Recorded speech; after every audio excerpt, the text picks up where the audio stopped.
Hey there, guys. One of the things that I think's happened during the quarantine is that we have entertained more silence than maybe we're used to. I mean, all those things that you said you were going to do, maybe you did them, maybe you didn't.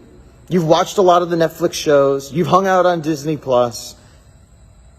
But you'll find that there's a little more quiet than you're probably used to. Some of you, maybe not. Maybe you're ready to get the kids out of the house. Last week, it was quiet.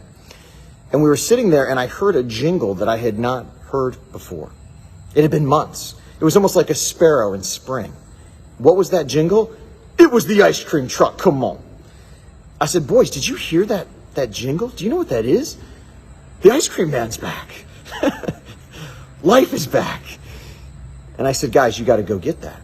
So my boys, they grab their money, they go get on their bikes, and they run to the ice cream truck, and they find it. And when they get there, they find out that ice cream truck is not just a normal ice cream truck. It's the Mr. Softy truck, man. And they go and they get some ice cream, and they come home, and they're just like, Dad, that was great. And it reminded me of a story in the Bible. This man Moses, which many of you have probably heard of, grew up in Egypt, in Pharaoh's house, basically adopted, living a great life. At 40 years old, he kills an Egyptian. And then his next 40 years of life, he ends up in a wilderness of sorts. See, he goes from the top of society, being in the house of Pharaoh, to the bottom of society at that time, being a shepherd. For 40 years. Some of us, we feel like we've been in a wilderness during this time right now. We don't know what's ahead. We don't know what life's going to look like. And it's been a couple months. For Moses, it was 40 years. And one day, when he's out with the flock in the wilderness, in a mountain, he sees a bush, and that bush is burning. And what does Moses do? Moses goes to the bush. It says in Exodus that Moses said, I will turn aside to this great sight and see why the bush has not burned. Moses wanted to go see that bush for himself, and he wanted to see what was going on. He made two decisions. One, recognizing that it was burning, and two, going to it. Just like that ice cream truck. It's not enough to hear the jingle.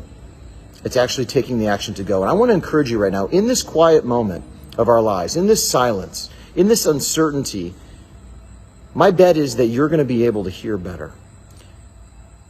And I want to challenge you to do that. I want to challenge you to, God, I want to hear from you. I want to be able to hear what you're saying. God, I want a burning bush in my life. And he'll do it. And the next part of it is, when he does it, it's being like Moses at the age of 80, when he probably thought his life was washed up, little hope. From the top, he got all the way to the bottom. It was then taking that step and going to that bush and seeing what God had to say and seeing what God had for him. Warriors, there is a burning bush. And we have a God that speaks and he wants to be heard. And my prayer is that for you and for I, we can see that burning bush that he's put in our life and that we can respond and know that he's got a great plan and a great hope for all of us. Be blessed.